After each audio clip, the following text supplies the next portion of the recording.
Are you ready? Can't crush us. It don't really get no better than this the podcast that you're looking for. If you're really heavy into wrestling, hosted by the Mark. Energy that's so amazing. Gotta keep it entertaining. Rep the Can Crusher Nation. Yeah, you know what's going down in the ring. Lights out when you hit a ding ding. Knock 'em out like boom, bada bing. Hold it down, you can crown me the king. Gotta shout out to the Miz and Duke the Dumpster. We choke slamming everybody, power driving, hit 'em with a face buster. Yeah, this the show you need, and it ain't no need for waiting.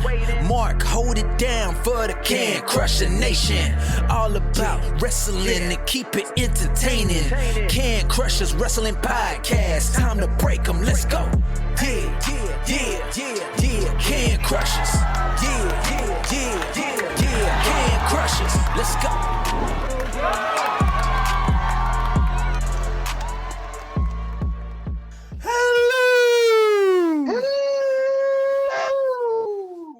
And welcome back to Can Crushers Wrestling Podcast. I am Mark the Mark. He is Sir Michael Jenks. Jenks, welcome back after your week-long marriage, wedding, honeymoon, whatever you guys did. You know, I laughed when you guys questioned that I would be pissed off about that, because I wasn't. I'm like, I knew it was coming. So you guys joking around last week, and that, doesn't affect me too much. Oh, all of a sudden you got your tough boy pants on today. I didn't say it was no tough boy pants here. They're always on. But I will say the girlfriend did get a very nice kick out of that when she heard it, when I dropped that. So you did play that for her. We were wondering if we were actually going to play this podcast for her to hear us hooligans do that, but... Yeah, she heard this, and then, she listened to the other one, obviously, to hear the whole thing transpire. And she's like, I knew as soon as you said it, I could hear in your voice that you're like, oh, fuck. So, yeah, it was good. She laughed. She thought it was hilarious, so good. That's fine. Good. No marriage, no honeymoon's over, because it didn't even start yet, so right. We'll get there. Yeah. We'll get there. Take a shot, guys. We'll get there. We'll get there. Jenks actually had to work. I did ruin it a little bit last week. I'm glad you're not working this week, buddy. What a week not to work here in the wrestling business. I was so pissed. There was time I was going to leave a voicemail a couple times during the week. A 75-minute long one? It would have had to have been 75 minutes long. I had to cover Revolution, Big E's injury. I know I'm leaving out a bunch of stuff, but it was just a whole week of every day seemed like there was something after another. Obviously, with Scott Hall things coming up and all that too, but it just seemed like one thing after another last week was just occurring the week I was off. So. Yeah, and you brought it up, and I was going to transition into it before we get into our week real quick. Yeah. The passing of Scott Hall, literally as soon as I posted last week's podcast, I get this message on my phone that Scott Hall has been in the hospital, 3 heart attacks and everything. And I'm like, holy moly. Isn't that, not that I wanted it to happen at all, but at least get it out there on Sunday to talk about it. So you got the dirt sheet ones that we repost and stuff like that. We never got our feelings. And then Tuesday rolls around. Well, Monday night actually Tuesday was my... All right, see, now I'm all messed up because it was a long week. It was Sunday night that Kevin Nash put out that. And that crushed me for work on Monday, just knowing that it was coming. And then Monday night it does happen. And then I text a few people, and it just gets emotional. And we are going to pause right now from our stupidness and everything to talk about what Scott Hall meant to us as wrestlers. And I'll let you go first since you haven't talked in a week or so. So go ahead. Yeah, this last Sunday was not... Kevin Nash, the words that just escaped me, but Kevin Nash's post, when I found out that he was on life support, things were going downhill really very quickly.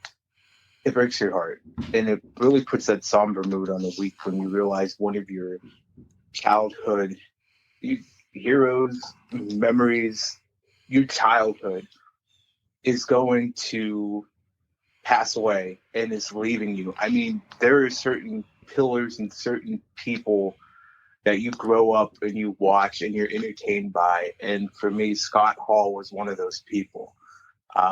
Starting with, for me, it was starting with Razor Ramon. I know he did the Diamond Stud stuff before that and all of that, but he really got clicking for Razor. Watching him and Brett at Rumble 93, obviously the Shawn ladder matches, you could talk to the live long day about those, but he was such a dynamic performer. And leading a revolution, if you will. He ushered it. He was one of the members that ushered in a revolution and a change and a changing of the guard, an era in professional wrestling to be edgier, to be just shake the foundation of what professional wrestling was to its core at that point in time and really kick it in the gut. I didn't think I was going to have to go through this emotionally for a long period of time. And I know Scott had his demons and that, but he was on the up and up that we knew of. Obviously, there's some other battles going on, but this was something that, God, it takes the wind out of you. And it's one of those landmark people of your childhood that really solidifies nobody's perfect, nobody's invincible. It's going to happen, and this was just a straight shot to the jaw, Mark, in my opinion, and it hurt. It hurt a lot last week. Yeah, I want to echo the hurt, because if you guys follow me on Facebook personally, I posted a picture of when the one time I did get to meet Scott Hall. And I'll tell you that story first, but then I have to rewind the whole thing. I met Scott Hall and Roddy Piper on the same day. It was Roddy Piper in Maryland, like Hagerstown, Maryland or something, where friend Pat Lupino lives.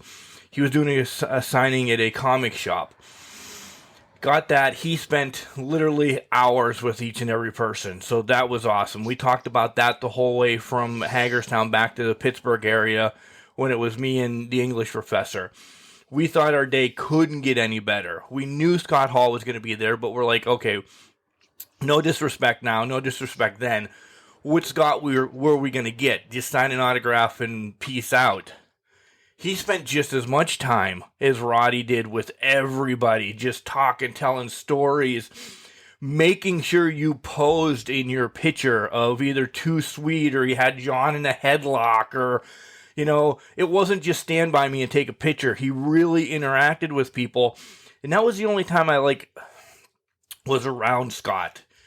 That was, in wrestling terms, the greatest day of wrestling in my life up until then, because you had two of these huge people in wrestling talk to me about my family. They didn't know Kelly or Ethan or the dogs or anything at all, but they wanted to, or at least they faked it so well that they made me just, my insides were like, oh my God, these guys are the greatest guys in the world. So that within itself.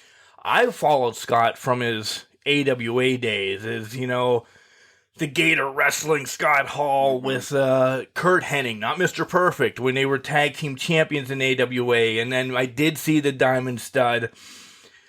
And, you talked about the Brett stuff. Again, I'm not going to echo everything exactly, but I agree.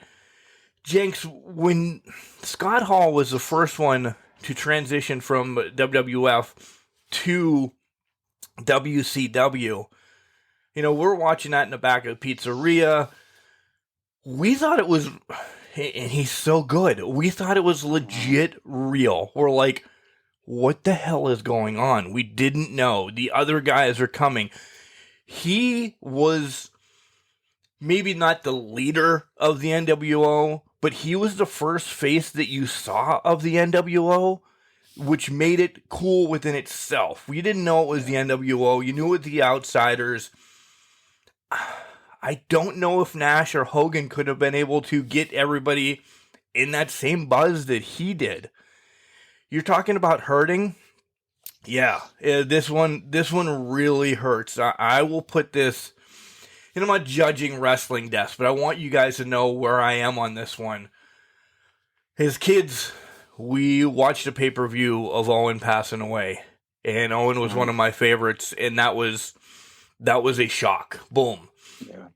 We heard that Scott was in bad health. You know, he had the hip issue, you know, then he had the heart attacks.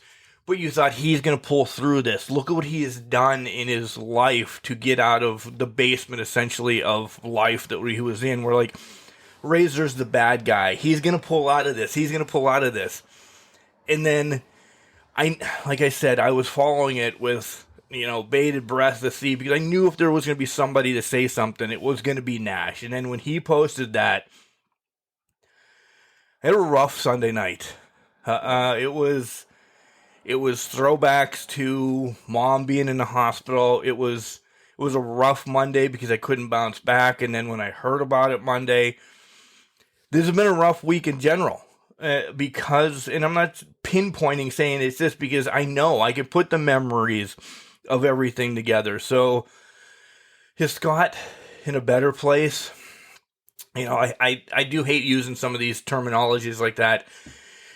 You know, the family won't think so, but he's in my heart, he's healthy now. He's, you know, not hurting or anything like that. But man, this just hurts. I can only imagine what the family feels like getting that phone call. You're on life support and you have to get here. God bless you. And to Cody Hall and the family, God bless you, because this sucks. Not just for the wrestling world, but for your personal world, for your life, and everything like that. From the bottom of my heart, and Jenks will echo this too, I'm sure, and everybody else who's been on Can Crushers, we love you. We're praying for you. We're there.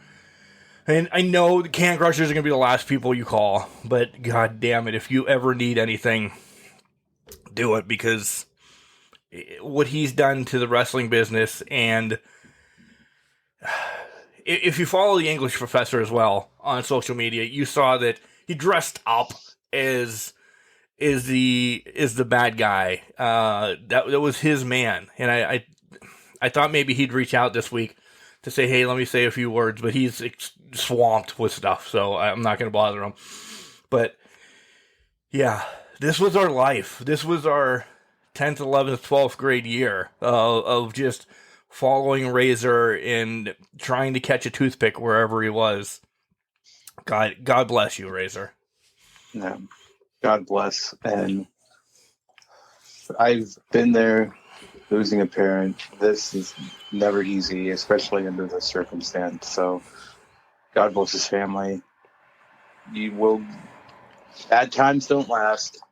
Bad guys do, and his memory's going to last till forever. Yeah. As long as wrestling is prevalent in our hearts, it will always last, because he was truly someone that cared for not only the industry, and let's put that aside, but the personal side of things. You talked about Piper and him really caring and spending time with each individual person and discussing the families. And that's amazing. And then you heard the stories of Scott Hall with his cohorts, or helping out some of the younger kids. The one story I heard that I didn't really realize until I saw it, and I think it was Sean Waltman at Xbox 6 that posted it, but when he was out with an injury, Scott Hall would always wear the 6-ball shirt, and he'd always convince or tell the other guys to, you know, throw up the too sweet or do things to honor him while he was away and while he was out in his time in WCW. So that was another shining moment. He may have had his demons, and all people do have their demons, but at your heart of hearts, if you're a good person, that will always shine through. Yes, he was the bad guy to all of us, but to everyone in the back, everyone in his personal life, he had his demons, but he was still the good guy and still shined on for each and every one of them. and it was prevalent through all the stories that you saw come out this week. Yeah, look at all the independent stars that said, Scott did a seminar here, did a seminar there, so I'm going to take some of whatever he told me. These stories, they started Sunday, and if you weren't on social media, did not see them, oh man, rewind your social media if you can and read some of them now and just put in the contact that Scott has passed, and these youngsters just saying, this is what Scott meant to me. I met him once, but he's going to impact my career from here on out. And then one that's not a youngster anymore, but has taken it really hard, and she dedicated a lot of stuff to him, including her gear for essentially the last year, was Britt. Britt Baker doesn't say enough good words about Scott Hall. She just continues to say this man has transcended her career. And yeah, so we raise our glasses, our beers, or whatever we have in front of us today to Scott Hall. You rest in peace.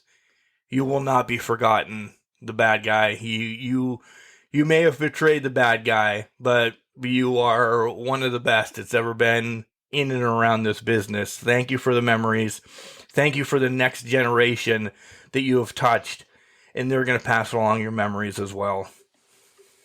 Yes, they will. Fantastic. Thank you. Shuffling aside a little bit, Jenks, let me say this now, kind of catapulting off of, I'm shaking a little bit now, and I knew the beginning was going to be rough. Yeah. What a week now, for wrestling, and myself, because I'm going to tell you, from here on out, I think I'm just going to go on a bender, from the 14th until the 17th. Because it all has wrestling involved. So the 14th will always be the passing of Razor Ramon to me. The 15th, I'm going to drink for the Iron Sheik, Julia Lynn, MJF, and myself. Mm-hmm. The 16th is Stone Cold Day, and the 17th is St. Patrick's Day. Tell me that's not a great week just to go on a bender. It's a great 4 days, that's for fucking sure. 3 days to recover after that, because you'll need it. Well, love, right? Yeah, right. It is a hell of a 4 days. Yeah, happy belated birthday, by the way. Thank you. Events overshadowed your birthday, but how was your birthday this week? Did you enjoy it? How was the week in general? The week in general was rough, honestly, because of Scott and my birthday and everything. But overall, honestly, good. I got I didn't post it on Can Crushers, but my wife got me this hoodie that I've wanted now for a while, and it says, "I'm okay" in orange, but the B in the R and the E and the N are broken, and it actually means something to me. Look them up on Tik Tok and everything. They give back. It's all mental health and everything like that. We don't have to get into that again right now, and I'm not skipping over it. You guys know that we talk about mental health enough, so this hoodie means a lot. I'm wearing it today to a bowling party for my 7-year-old niece, cousin, whatever the hell she is. So I'm excited about that. I also got a sweet-ass baseball bat with the Can Crushers logo engraved into it. Wow. Unbelievable. We're getting a picture of that bat, right? I should post that today. I should post that today. And then you had to have seen it on mine, but nonetheless. I have. But yeah, you got to put it out for the masses. I do have to put it out for the masses. So now I have to change the picture that I already done because this is going to be a shorter episode. Nonetheless. Or maybe I'll just post it by itself later on. And I got a pair of Hey Dudes. These fucking shoes are, you're walking on a pillow, Jenks. You know how you convinced me to get a pair of, like, Crocs to wear in the house if it was cold with the fluffiness and everything? Yep. Look, get a pair of Hey Dudes. They're kind of like canvas shoes, slide-ons and everything. Holy God, these are amazing. They're so comfortable. I don't have to wear sneakers all the time. I'm not a flip-flop guy. They're breathable. Check up Hey Dudes. Holy I'm looking at God, they're awesome. On the air. Yeah. Oh, nice. Just a pair of brown ones. They have a kind of. They're funny. It's funny that they almost have like the Roddy Piper kilt looking like on the inside of it. So of course they're made for me. Right. The whole family got Hey Dudes. Ethan's had them for a while and he's told us all about them. So I'm like, let me try yours on without stretching them. I'm like, oh, they feel all right. Kelly's like, well, I'm going to the store this week. I'm getting a pair because she can fit in Ethan's shoes, this, that, and the other. So she's like, I'm going to get you a pair. I wore them around the house for a while, and you don't even have, shoes on. So then, the maiden voyage is going to be today of wearing them outside and everything. They're unbelievable, dude. They're unbelievable. That's why they're called Hey Dudes. They look pretty snazzy and they look pretty good. Yeah, shorts or jeans or whatever. And we're not sponsored by Hey Dudes, by the way. And I'm not. But when I find something good, I want to tell you guys about it. Man, these look really good. I got a new pair of shoes too yesterday, and I'm gonna hype them up when it's my time. But yeah, these look awesome. Other than that, real quick, I'll finish real quick. Go for it. I didn't actually go out on my birthday because it's a Tuesday, and you're a sociopath if you're going to go out doing anything like that anymore at the age of 45. On a Tuesday. On a Tuesday, yeah.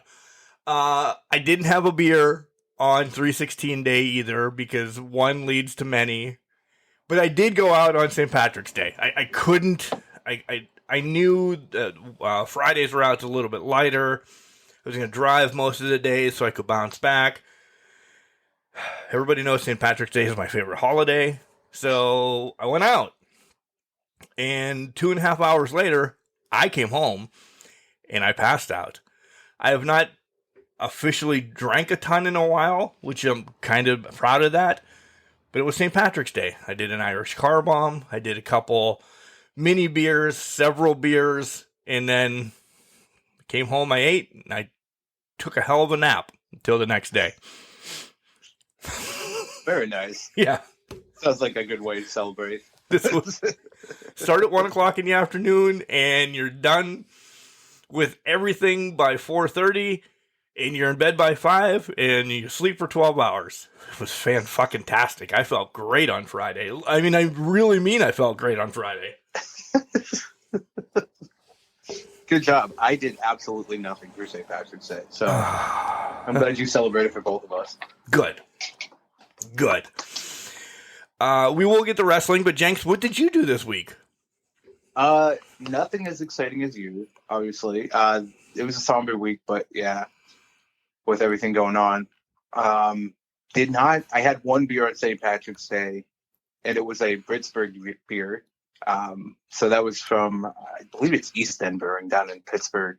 I'll double check the brewery, but had a Britsburg ale, and that was pretty good.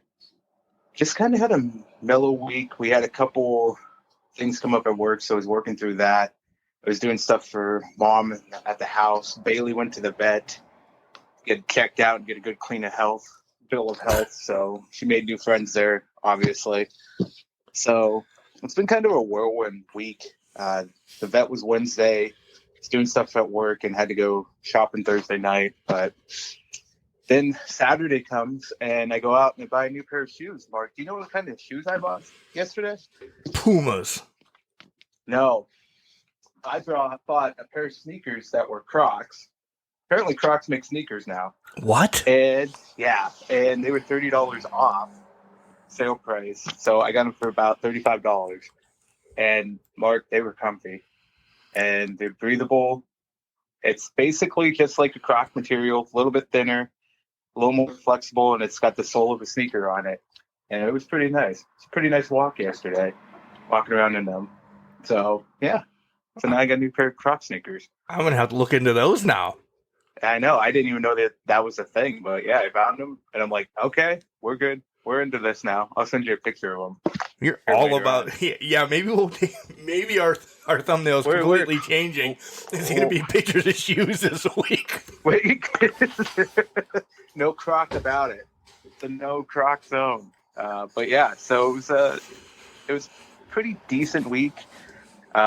Didn't get to go see the girlfriend this week. It's been a couple weeks actually between everything going on. There was a little bit of a storm up here last weekend that prevented her from coming up, and then this weekend she's sick. So, yeah. So unfortunately, we haven't been able to kind of meet up in that. So next weekend we definitely will because she's introduced to the mooch. So we'll see how that goes. I can't wait to hear about that next Sunday. It's gonna be something else. That's for damn sure. Poor thing. Yeah, I know. Oh. Yeah, I know. So this is going to be interesting next weekend. But yeah, this week was run-of-the-mill outside of some of the somber stuff going on in wrestling. And, wrestling, it helped a little bit. I watched a lot of Scott Hall matches. Oh, yes. Say that without doubt. So that took up some of the week as well. Before we transition over to AEW, and we'll touch on a lot of other things in the next hour that we're going to do wrestling, I want to remind you guys that the Crockett Cup started last night, and I pulled the trigger on it because with things going on here and about, IWC is not streaming live now, so that essentially kicked my Saturday. I'm like, oh shit, what am I going to do? Jenks, I almost bought another TV as well last night so I could stream a lot more stuff, but the wife essentially talked me out of it because where the heater is in the house and yada, yada, yada, she makes good sense. So didn't buy another TV. But I did buy the Crockett Cup for last night and tonight. They did the opening round and then the quarters for the tag team tournament last night. I will say the wrestling is still on par. Great. I loved all of it. I'm not going to ruin anything for you of what happened in case you guys decide to buy it tonight. I'm disappointed on the production, though. There's possibly more people, and I don't know what happened at IWC last night either. Possibly more people were at the IWC show than a Crockett Cup. And this hurts me because at one point we all said that the NWA during the pandemic might be the place that, they have their own studio, that they'll be able to thrive off of it. It's in the Nashville Fairgrounds where kind of Impact started, TNA started, so yada, yada, yada. There's cool heritage and history behind it, but man, on the pre-show, when they're starting at 7 o'clock and actually throwing real matches on it, not just, hey, this match is just because, and nobody's in the front row, maybe 5-10 people, you're like, what the fuck happened? Why did this really go downhill this fast? So hopefully maybe people just saw that, and I thought of this, maybe people didn't want to watch all tag team matches, because that's all it was last night was tag team matches. Tonight's the semis, tonight's the Cardona against Aldis, tonight Chelsea Green becomes the NWA champion by taking it from Camille. At least I'm hoping so. You're going to get a new NWA junior champion. The NWA tag team champions are on the line. Guys, this is all available on Fight. Again, nothing to promote, nothing to push. Just telling you that NWA wrestling is still good. Just from 2 years ago when I went, and there was 5,000 plus in North Carolina for the Crockett Cup, the return of it was unbelievable. To see what it's kind of trickled down to, it hurt me a little bit more. I'll put it that way. Just knowing the history and nostalgia behind it and everything, I'm like, oh man, this is hard for them. I'm sure they could have, reached out and got some more other teams since ROH, but they didn't know when they were booking all of this that ROH was completely folding.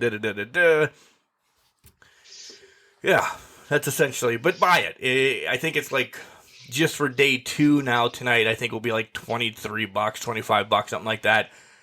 You're going to see some great matches. All the titles are on the line. And you can buy the bundle still and go back and watch it whenever. So, yeah, it was $40. So I'm like, I wouldn't even make it to fucking Pittsburgh on $40 gas nowadays. So, touche. I will say that NWA Juniors title looks immaculate. They had it on Instagram. That looked very, very nice. $40 isn't bad. You get 2 nights full of action too. I mean, AEW, you're paying $50 for 4 hours. So right. I think you can go ahead and splurge it for Crockett Cup. There's a lot of good matches here tonight.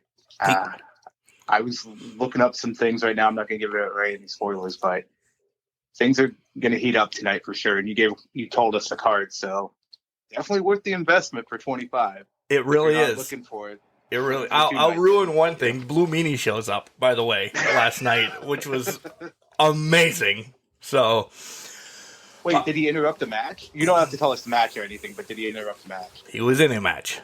He was in a match. Okay. Yeah. Right. Somebody couldn't air quote make it, so he became a member of a team. It was fun. It was fun. Yeah. A lot of storylines mixed in and everything leading up to, afterwards. There's a lot of great teams that aren't showcased. I wish NWA would get something more than just Fight TV. I don't care if it's on the outdoor network or something. At least more people can get it. It's just, I'm pulling the wall down. I can't pay for a weekly show anymore. Yeah. I can't. It's not that I don't want to, or there's enough other places that you need to go. And I wish somebody would pick them up.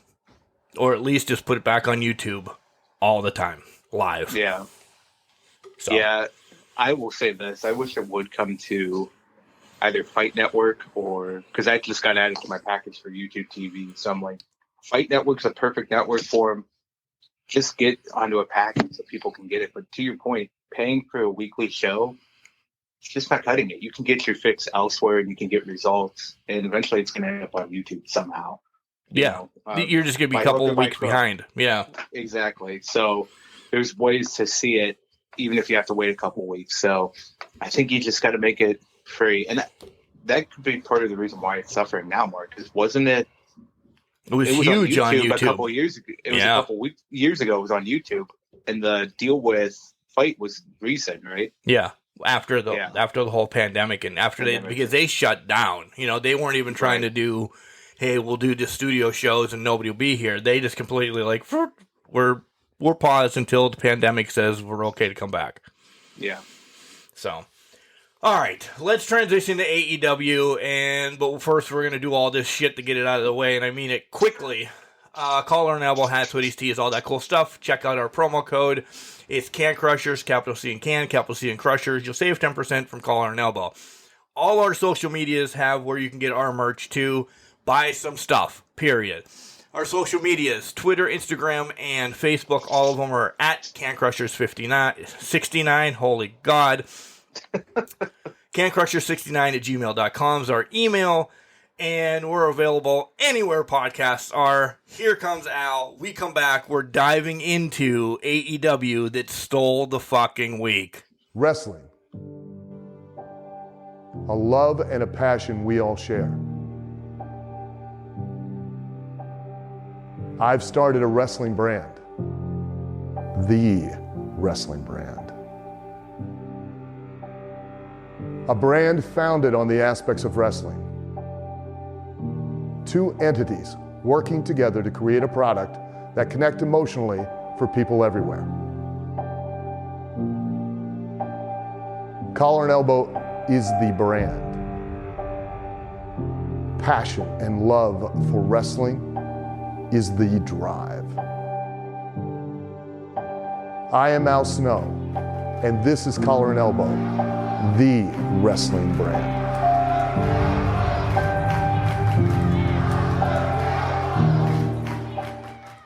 Hey everyone, this is the juggernaut of professional wrestling, the former Top Prospect Pro Wrestling Champion, the former RWA Heavyweight Champion, the man himself, Mr. No Retreat, No Defeat, John Roden, and you're listening to the Can Crushers Podcast.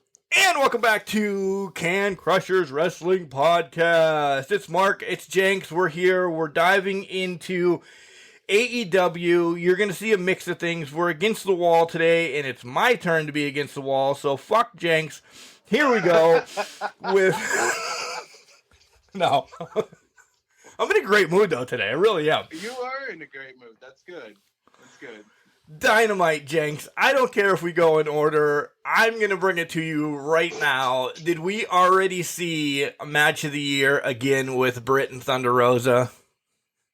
I think so. It's definitely a candidate. I enjoyed every minute of that. I have some sour grapes about commentary after it, not in the show, but like different legendary wrestlers that have their own podcasts. But this was a fantastic match. It gave us everything we thought we wanted. Did you expect anything less from these two women? They gave me more. They gave me everything and more. I didn't know, and right off the bat, I didn't know if Britt was worried about her Lego set, that she had to build chairs like that. I don't know if she was trying to get it where it was a little bit even, where clearly she knew she was going to take the bump. Come on now. Yeah. Right. But it ended up not being even, and she took that hard ass back of the thing chair right to the back. That within itself, I thought Aubrey Edwards was a champ in this. When she counted 3, she didn't look for where the thumbtacks were, and she fucking pounded her hand 3 times into thumbtacks just for the count to make it look that much brutal. The only thing I have to say negatively, I didn't like the cage. And I understand why they had the cage like this, because to get the chairs involved, to get the thumbtacks involved. When I have a cage match, or when I think of cage matches, I think it's butted up against the ropes. That was more of a half Hell in a Cell cage, you know. That's the only beef I have about that. If it's anything, you can shit on me. I don't care. But I just didn't like the cage itself. No, I was confused by the cage because it essentially just turned into a cell match, which is perfectly fine by me. Right. Find a name for it. I would be perfectly fine if they keep that structure going forward and say, oh, this is obviously not Hell in a Cell, but it's Rumble in the Cage or something like that. I don't know. Something stupid. Yeah. Stupid. I mean, not blood and guts, obviously, but something stupid, but at least call it something different than the cage, because it's not a steel cage match. But to your point, yeah, there was Britt made me win so many times in this match. That spot with the chairs. There's a couple other times where I'm like, I don't know how you can do this, but you're going to regret that in about 40 years. Maybe even 20. Yeah. 10. But there's some spots in there that got me a couple times. Again, I love AEW, how they keep bringing things back from the past to continue the storytelling and to keep it forward. Aubrey Edwards, Britt Baker, that whole angle where Britt thinks Aubrey's a part of the conspiracy against her. They brought it back into the fold again. Britt wasn't happy she entered the cage, but at the end of the day, and to your point, at the end of the day, Aubrey did a phenomenal job. She took the thumbtacks like a champ.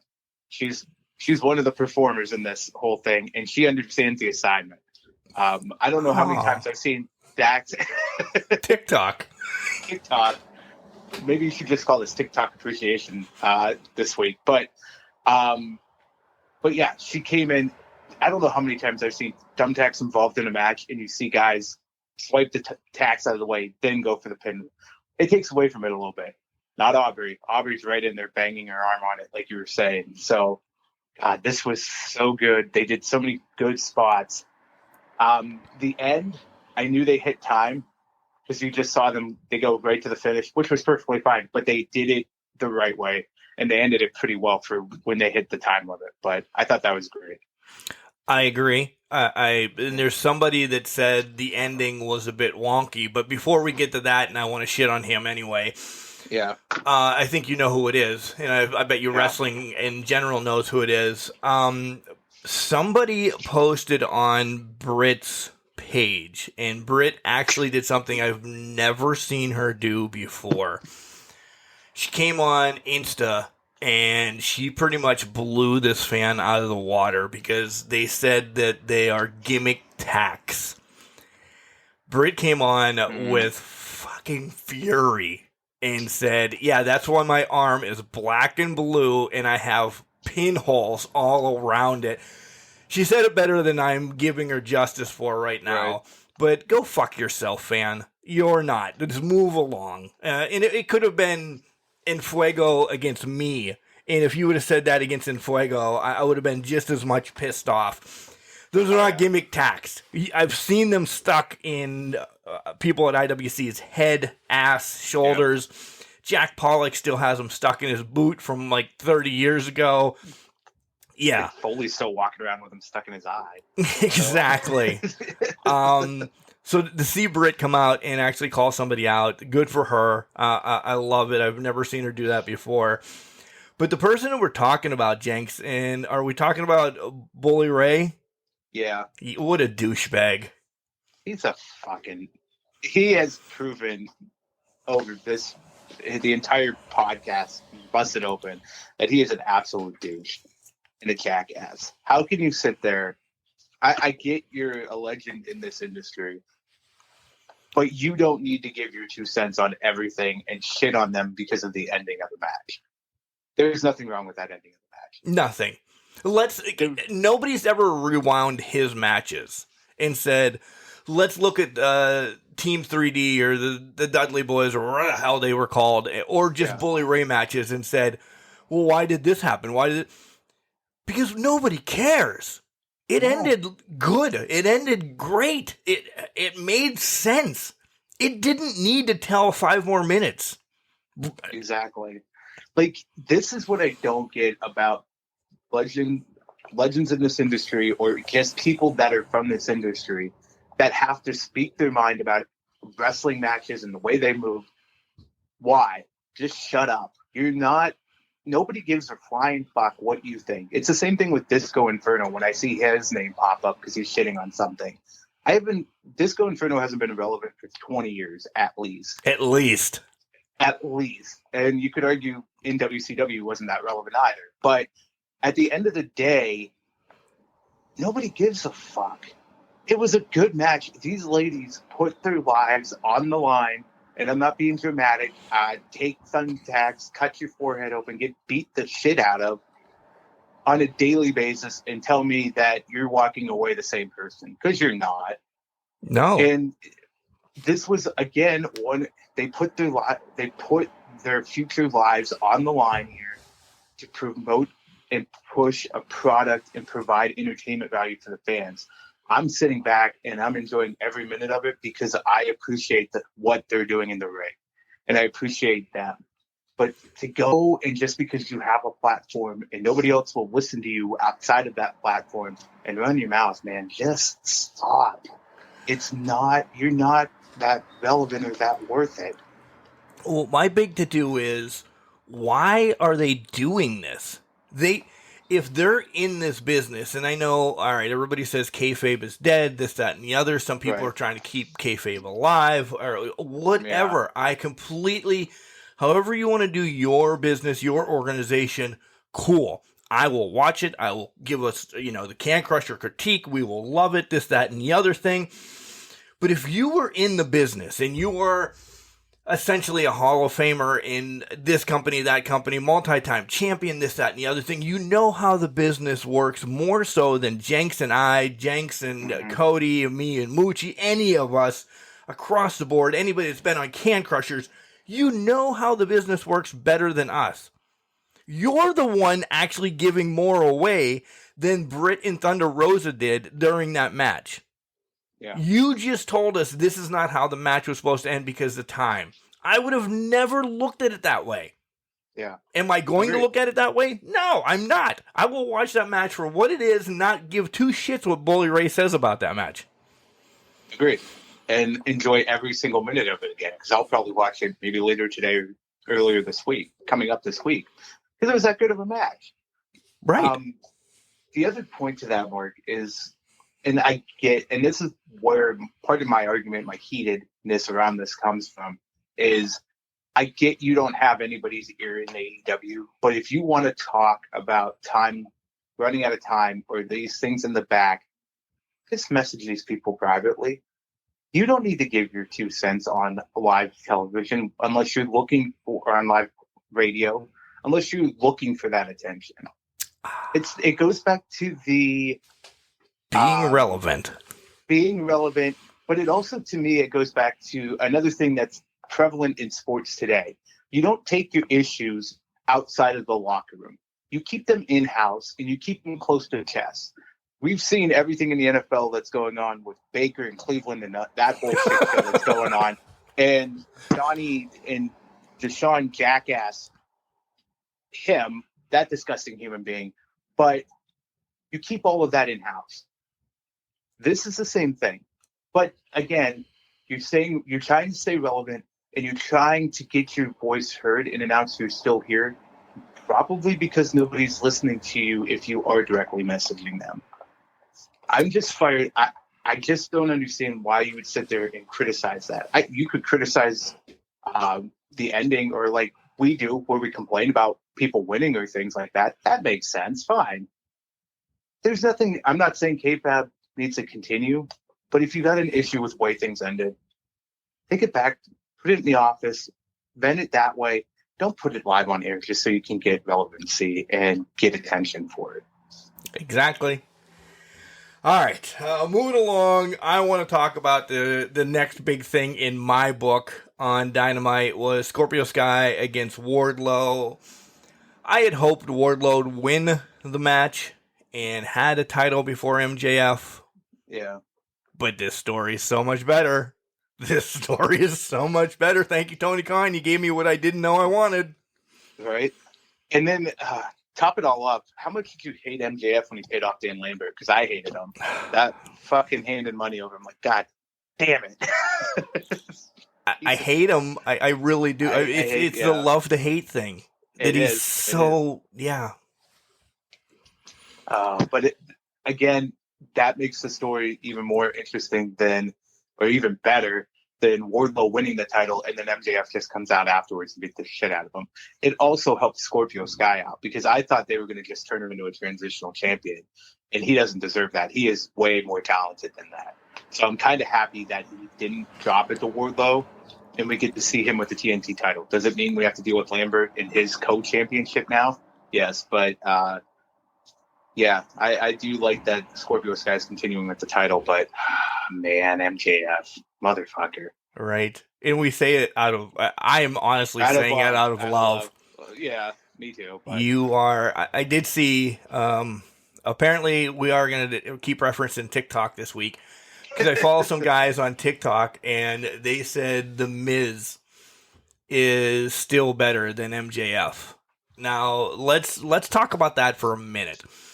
At one point, I think The Miz was what MJF is now. No disrespect to Miz. I'm always somebody that, even right out of the MTV show, what was it, Tough Enough? Or no, Real World. He was never on Tough Enough. The Real World coming over into wrestling and everything. He was a giant douchebag, this, that, but he played his character. That was his character the whole time. Has he transitioned into something else now?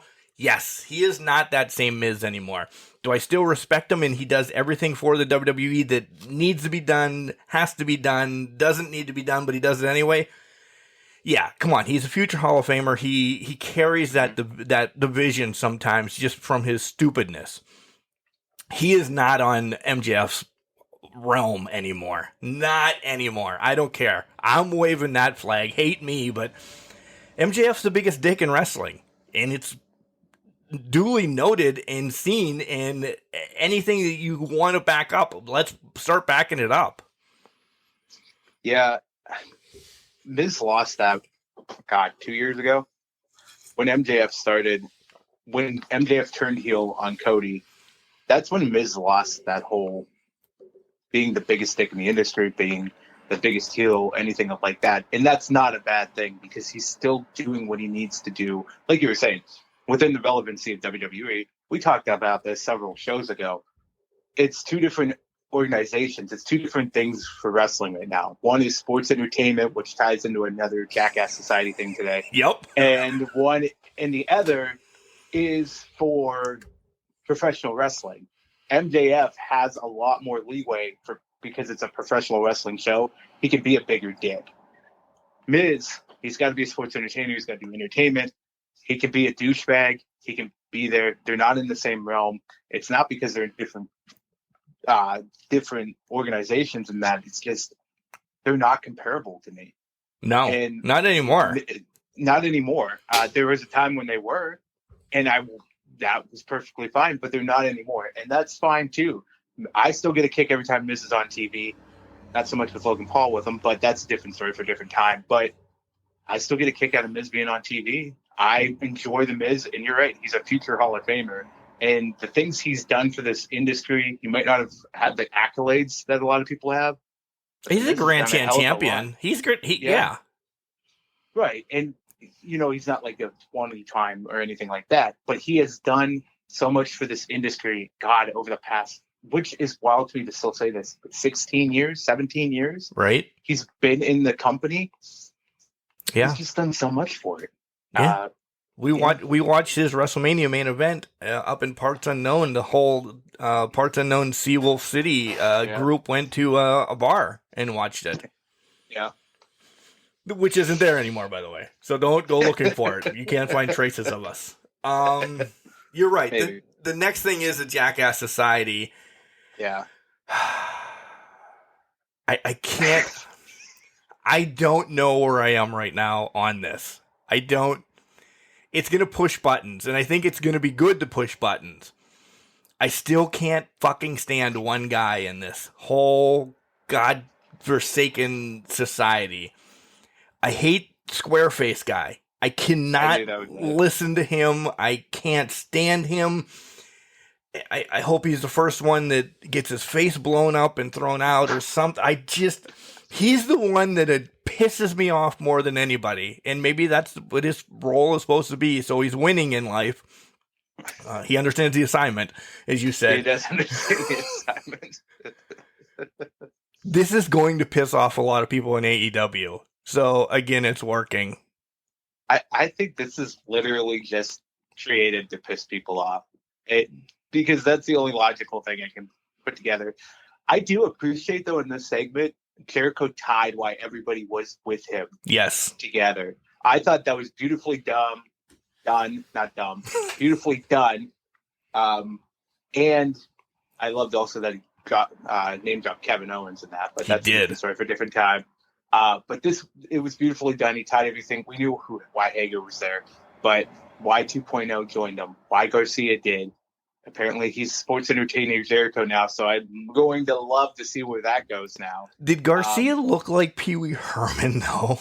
That's my note. I'm like, why does Garcia look like Pee Wee Herman this week? He kind of did. Well, he's a sports entertainer now, Mark. He's not a professional wrestler. So, yeah, he's got to be he's taking Pee Wee Herman's role in this. So we're going to get Pee Wee's Funhouse, or whatever that was called. Pee Wee's Playhouse. Pee Wee's Playhouse, that's right. Yeah, where there's a word of the week. Yeah. Yes, I mixed together Firefly. Funhouse. How dare you? I know, not the same thing at all. But yeah, I to your point, I think this group is legitimately was created to just piss people off. Like that's Squareface, Matt Menard, I think his name is now. Squareface is his name on the show.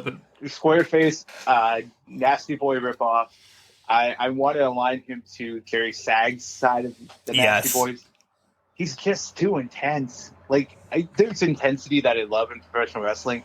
He's just over the top with his facial expressions, and I think that's what pisses me off, and he's probably executing his role perfectly. But I think that's just what pisses me off about him, is his facial expressions just drive me up a fucking wall. Yep. And his hand motions, that 2-point fingers and all that shit, but yeah. So his being alive pisses me off. Yes. So if that's your job to be alive in this organization, you're winning. Does it, like, how much does it piss you off that he's with that bigger name too? It fucking infuriates me. I'm making words up today with whatever swear word I can put in between them.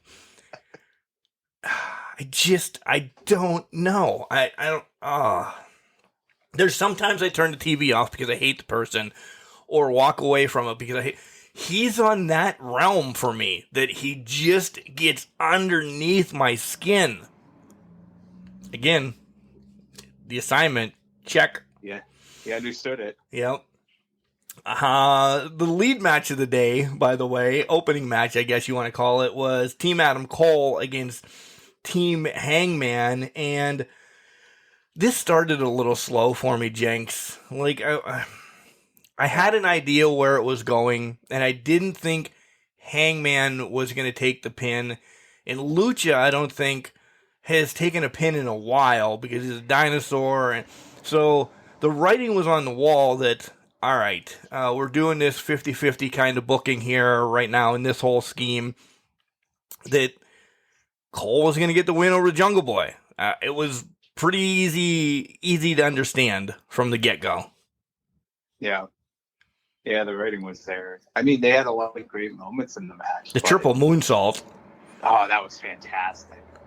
I love that one. But, yeah, I mean, I'll appreciate it for what it was. And I love the fact, and again, this goes back to my obsession with tag team wrestling.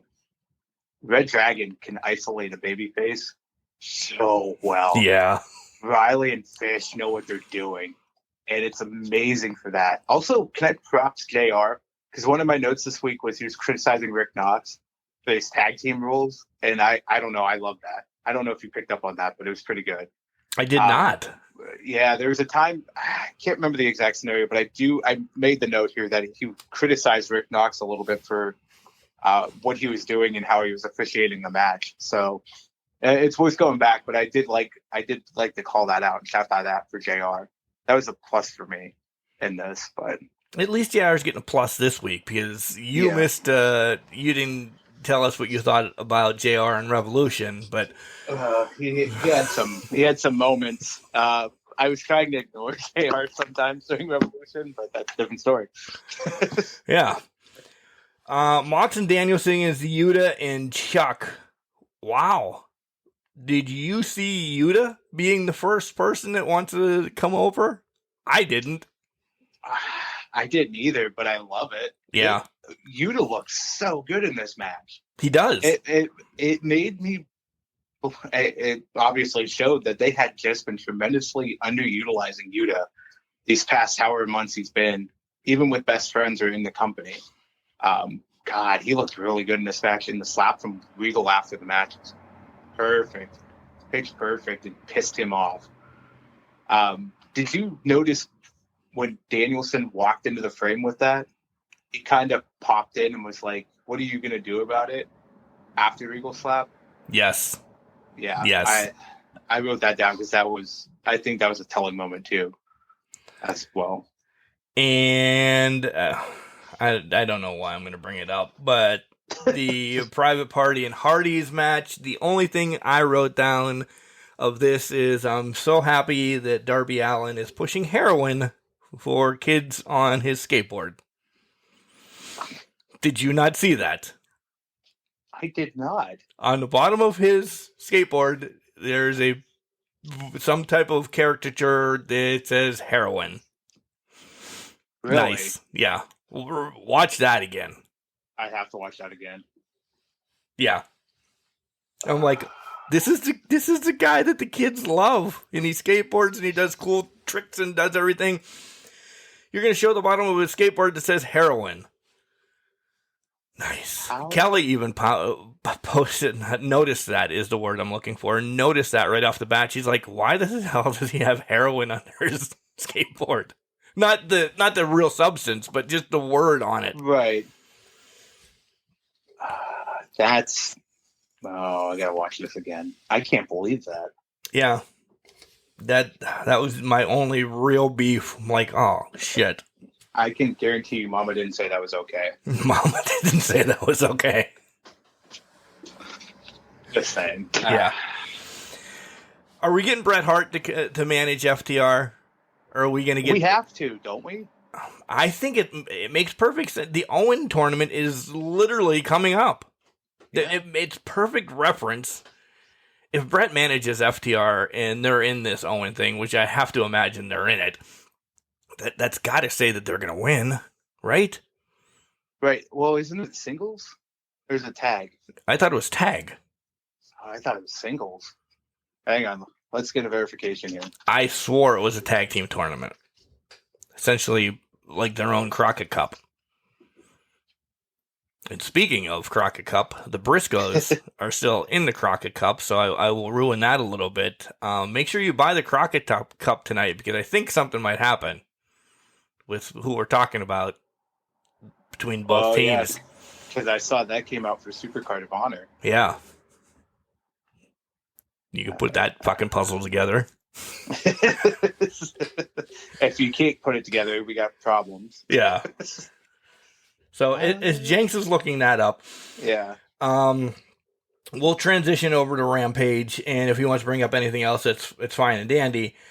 Darby and Butcher, holy piss! This is a match I was like, oh man, I don't know what the hell is going to go on. It fucking stole the show for me. It was amazing. It was hard to follow after that match because they just laid it on the line. Yeah, it was.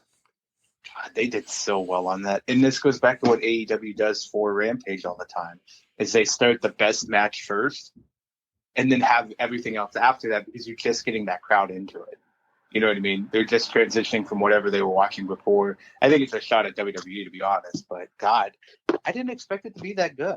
I didn't either. I really didn't.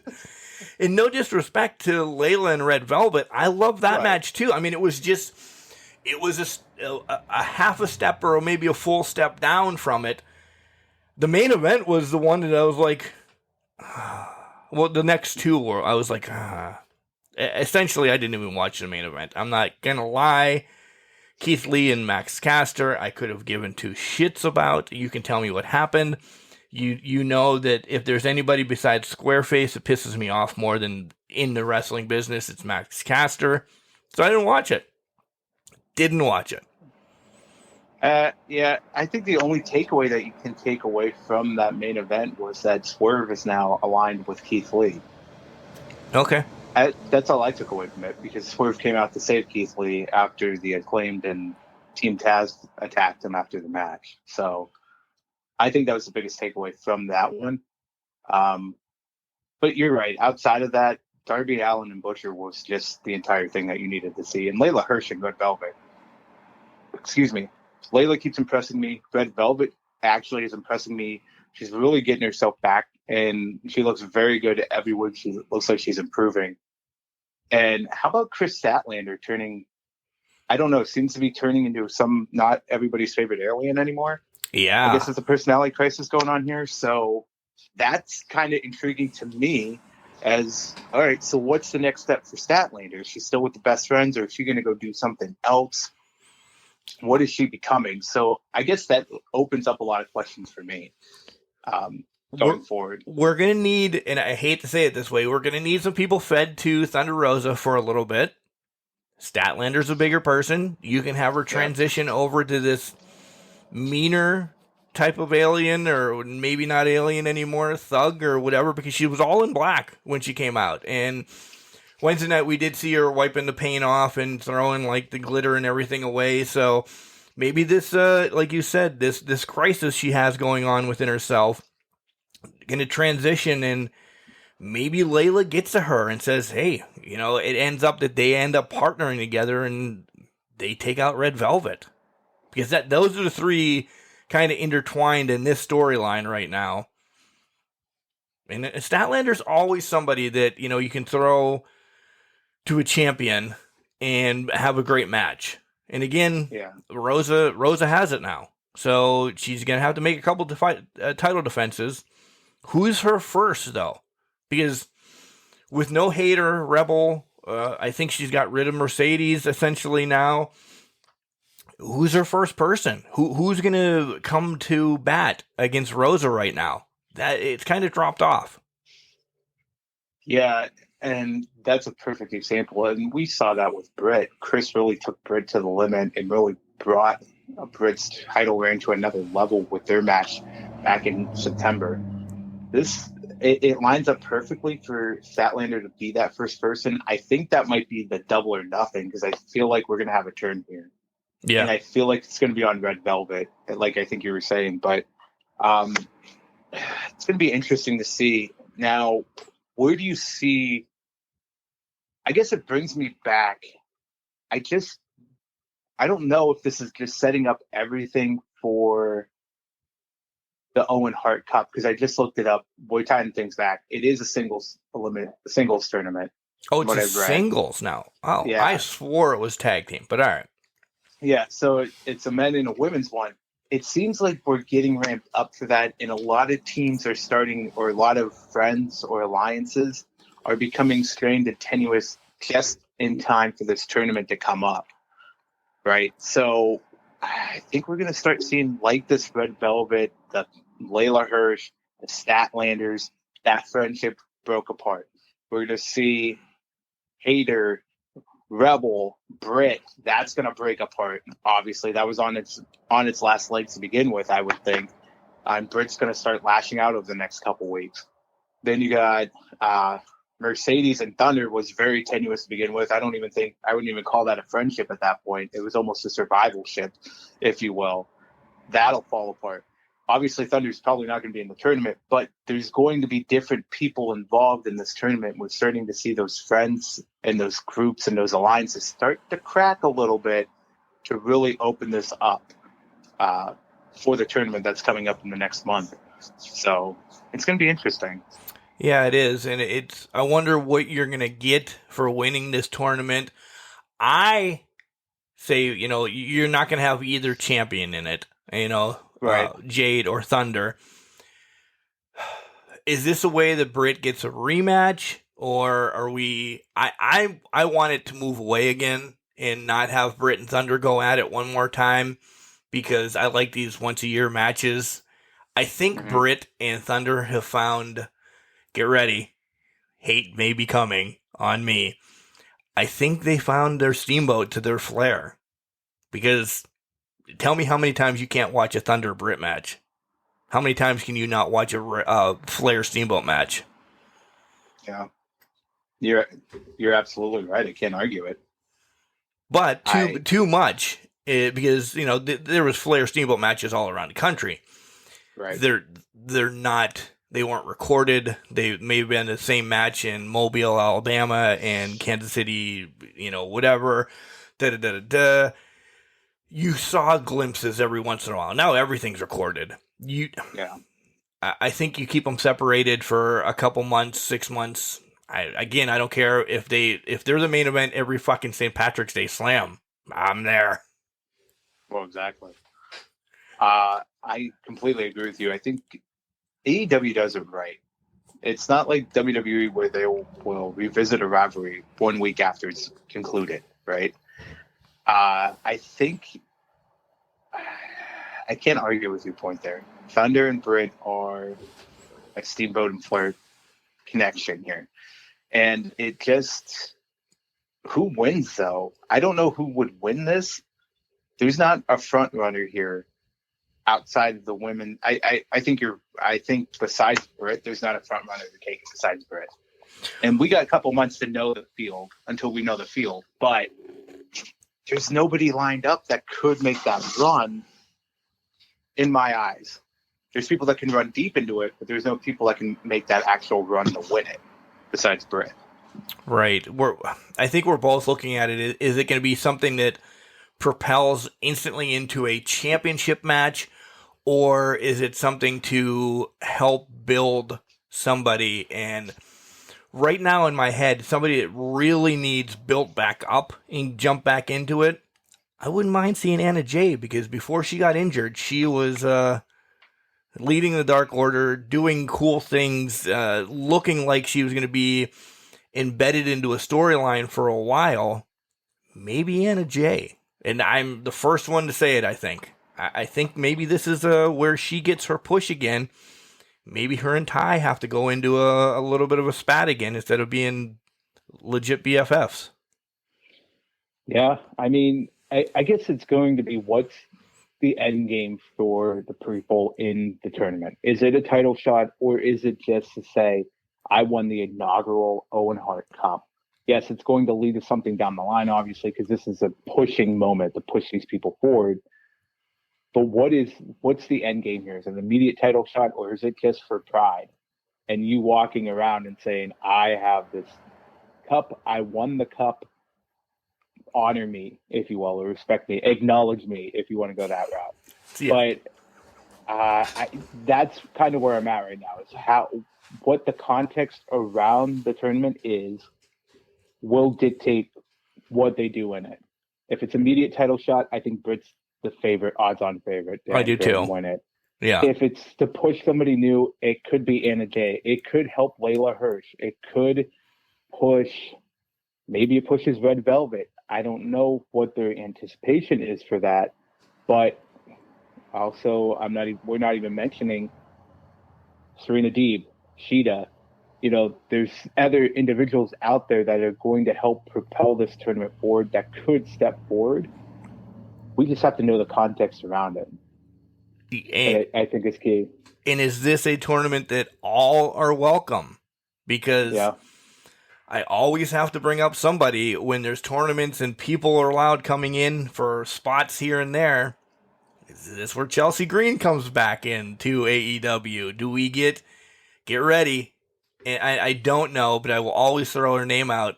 Do we get a Tessa Blanchard? Do we get some of these other women that have been released from WWE that aren't doing anything right now? Do we get some of the indie stars that, this is kind of, they're going to roll it back to Stampede Wrestling when Owen got his start?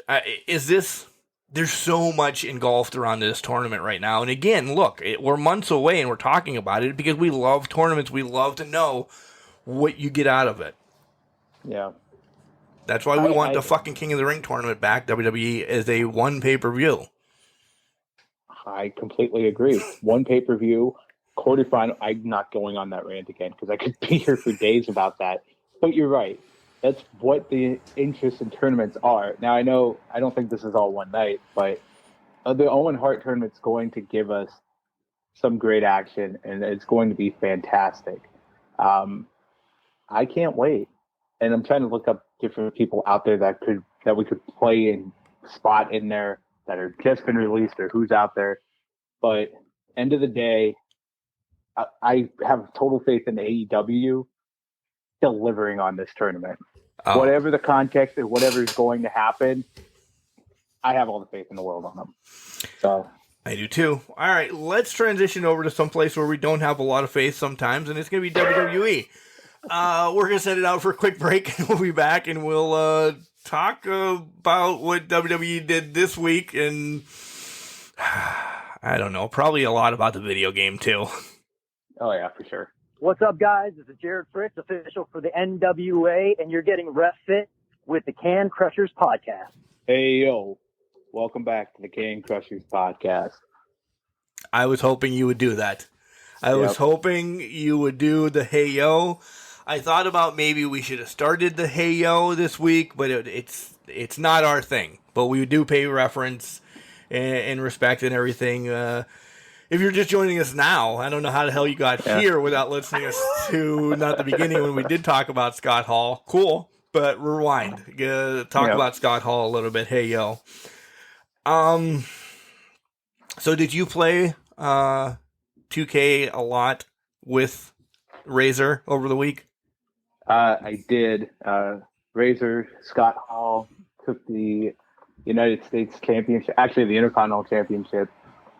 And I'm actually building him up for a title match right now. So hopefully you get the undisputed title here in the near future. So I've been playing as Scott Hall a lot and really embracing him in my gameplay efforts. How about you? I have. I'm not saying I redid the ladder match step by step whatsoever.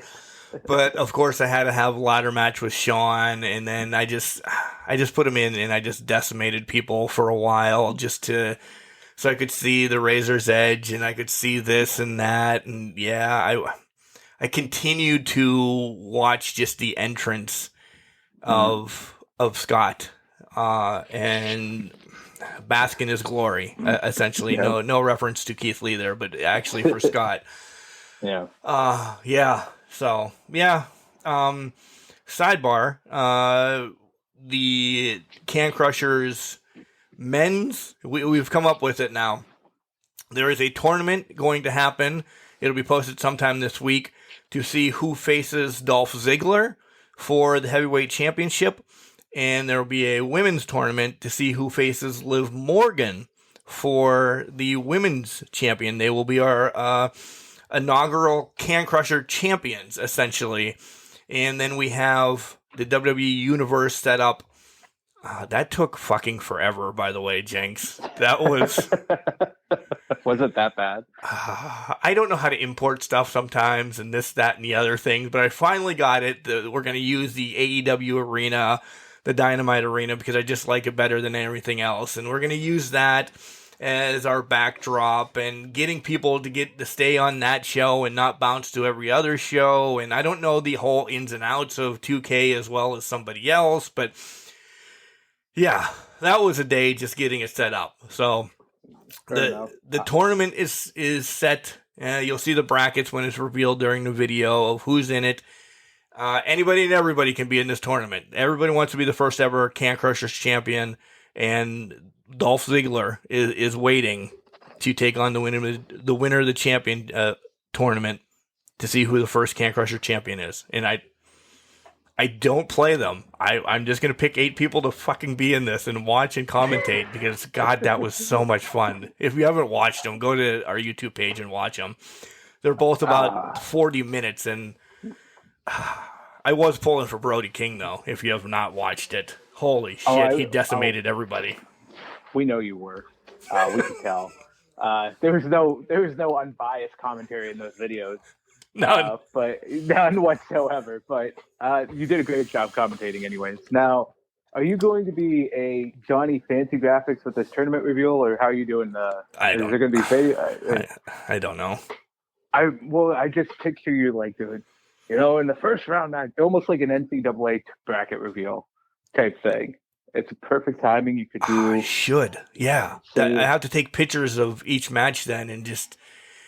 Yeah. Here's the first round matchups. Thank you. I'm going to now. Yep. Yeah. There you go. So that'll be my tomorrow. And no, it will not be my tomorrow. I am booked with interviews out the ass tomorrow. I was going to say, you got things to do. Yeah. That'll be my Tuesday then. And I will probably release them, I don't know when, Thursday, I guess then. Because I can't reveal them on Wednesday because that's when we do our spotlight interview with one of the interviews that I'm doing tomorrow.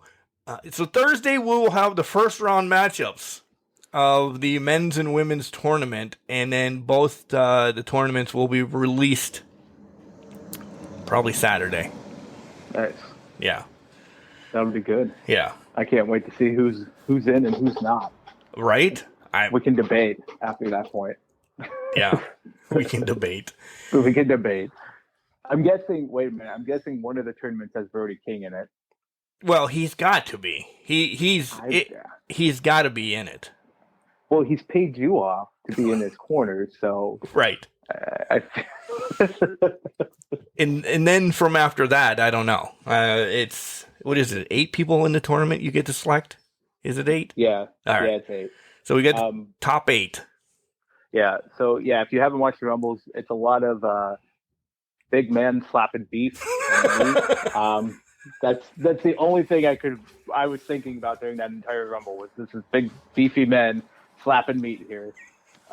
It was Darby Allin thrown in there a couple times, but yeah, go out there and watch it. Yeah. All right. So Raw and SmackDown. How fast can we run through these? Well, I'm sure not pretty fast. Probably pretty fast, but let's go. What did you take from Raw? That's how fast we're going to take it. We'll take it that fast. If you want me to go first, yeah. KO continues to sell this Stone Cold match as if it's going to be a 20-minute classic. I did like the little swerve in there that they threw Rollins a bone. I did. They were going to give him the spot. I thought that was a good good way to do that and to take away what's going to probably inevitably happen that we know of with a certain recent signing that happened apparently like 15 days ago. 10 to 15 days ago. 10 to 15 days ago. 10 to 15 days ago. Thank you. Yeah. But, I mean, if you haven't seen it yet, it's everywhere. Cody signed. So it's looking, dirt sheets are saying Rollins and Cody, however they get to that, it's going to happen. But that was a nice little swerve in the programming. And I did appreciate that from them. I think that was my big takeaway. The other one was Edge, whatever the hell is going on with Edge now. I don't know. He's taken over like Satan's personality now. Realm. He has, and I'm digging it. I'm loving this turn for Edge.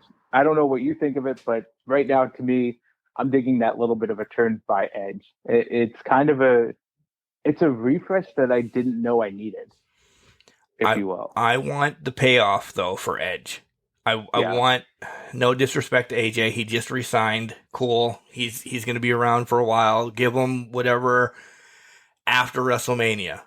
If we're building this up and AJ gets the win, God, am I going to be pissed off? Because then Edge is going to like sail off again until, I don't know, probably SummerSlam again or something. I mean, how long is he, and I don't mean lingering, but how long is he going to be around? He's not doing, again, Mobile, Alabama. He's not coming there to wrestle against Bill Mulkey or anything like that. Yeah. I don't think you make this character shift without Edge winning the match, in my personal opinion, because that defeats the whole purpose of the character shift, right? Right. And I like that if he wins at Mania and then disappears, pops back up at SummerSlam, he's judging another victim. And if they go for that, I think that is perfect way to do that.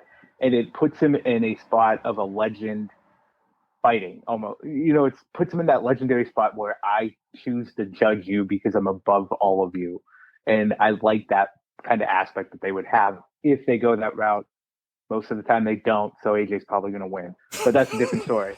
We'll get there. We'll get there. We'll get there when we get there. But yeah. Another story that came out on Raw was Becky just decimating Bianca, and now we got that her third Lornex from the left on the second side of her throat is damaged, and she's out of action for a while. Yeah, I heard they needed a Moss-handled three-level condensa. I screwed that up, but they needed something to fix that Lorax. But is this a swerve, Mark? Is it? I know. Obviously, WWE releases story, so I'm pretty sure this is not a legit injury. Spoilers. Are they going to pull a Becky at Mania? Are they going to have Bianca come out? Like, if Becky's going to have a new opponent and then Bianca's just going to come out? If not beat her in 26 seconds, but still beat her, but it's going to be a surprise that she comes out type deal. I would be so pissed. I got really close to the microphone for that too, because that's how pissed I because you're rehashing the same storyline in the same fucking storyline. Yeah. I didn't even think of that. I thought about it as soon as I saw the story break. I'm like, are they going to do that? Like, I would rather them. All right, if you're going to play, because I don't, when things are released by WWE like that, to me, it's a work. It's a fake injury. Right.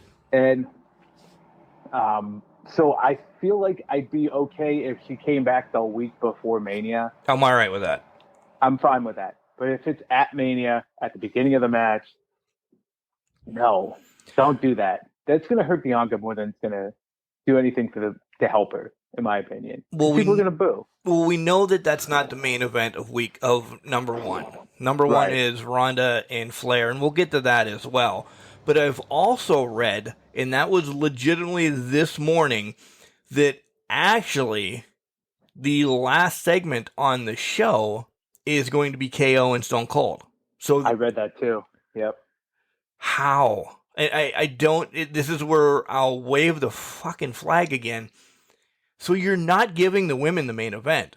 They're getting the last match, but then Stone Cold's going to be the last thing you see and remember about WrestleMania night number 1. And all right, I'm gonna ruin it as we just kind of transition into all of WWE and in SmackDown as well. I'm not excited for this Ronda Flair match whatsoever. Whatever they're doing on SmackDown isn't getting me excited for this. No, it's not getting me excited for it. Well, they rehashed the whole parking lot fight again. Yeah. From the 19. This week, okay, you choked her out with a kendo stick. Great. It doesn't sell me on it. I just want to see Ronda win the match, I guess, at this point. But we're getting that, right? I would hope.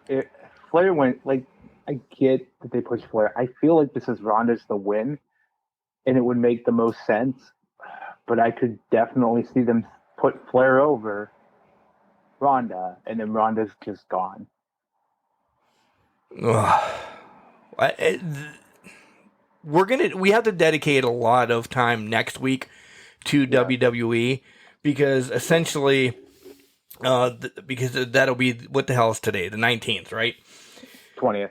Yeah. 20th. Yeah. Yeah. So next week will be the 27th. We won't get to talk about WrestleMania Night 2 on the next show in 2 weeks. So next week, I think we do a lot of deep diving into WWE and figure out what we think is going to go on in WrestleMania, kind of make our predictions. I know there's essentially a whole week prior that shit can change, but it usually doesn't that much on WWE. But I like where your head is, Jenks. Is Ronda just there this year and not getting the win? I could see it. I could too. It just has that feeling. This doesn't feel like a dangerous Ronda right now, to me. Yeah. It doesn't feel like Flair's being crafty either. It just feels like we're going through the motions with it. It's big name Ronda versus forced big name Flair. Yeah. And that's just what it feels like to me right now. I'm more excited for Pat McAfee and Austin Theory. I am. I want to know what Pat's going to do. I do too. Give me Pat McAfee as a full-time professional wrestler? How do we make this happen? Who do I talk to? Vince? Probably Austin Theory first. Especially Austin Theory first, but I like this Pat McAfee. Dude can cut a promo. And I don't know. I'm really excited for that match. Other things to note real quick as we get ready to wrap up. We're going to have a triple threat now for the women's championship, the tag team championship. Fatal 4-way. Oh, Fatal 4-way now. That's right. It's a Fatal 4-way now. Yep. I know from watching Corey and Carmella and listening to the Bear With Us podcast, I know this is going to happen. Vega and Carmella are losing the titles. To whom I don't know, because Carmella and Corey are getting married legitimately the next day. They're not going to be around for a while. So, Not that you focus shit on your women's tag team, but they're just not going to be around. So, piece them out for a little bit. You already see the dissension between her and Vega. So, is that going to be Carmella's kind of next thing? I am going to start this movement now that Carmella doesn't get the respect that she deserves.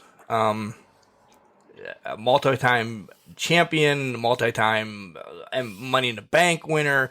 Why does, I don't know, fucking Nikki Ash get more love than Carmella? I don't have an answer for you, to be honest. I get where you're coming from, and I agree. Carmella's done a lot of things that she's not given credit for. And she's a prominent player for the most part. And when she's on the screen, people do watch. Well, that's for another reason. That's completely for another reason, but yes. If you want to go for that, yes. The low-hanging fruit. The low-hanging fruit, yes. But she does play her character pretty decently. And I don't know. It just feels like you're right. She doesn't get the respect that she deserves. Is she the greatest in-ring performer of all time? No. But she does provide that entertainment value in the matches. And we'll wrap up with this, Jenks. One more thing. I hope Brock Lesnar never rips a vehicle apart or drives that fucking forklift that he has. That was a great segment. We might as well end high and be happy. I love this segment of Brock. Just the bloodline scared. Bloodline is scared. Brock reminds me of my cousin driving heavy machinery, so that's scary in its own right. Tucker and Otis? Yeah, we'll go that route. Same hair color, though, as my cousin, so that's freaky. But here's the thing. This Brock is pretty awesome. I'm tired of the door stick, though. Yeah. I mean, we know he's not tearing that door off. There's no way he was tearing that door off when he was driving away. No. But I didn't. It was an entertainment segment.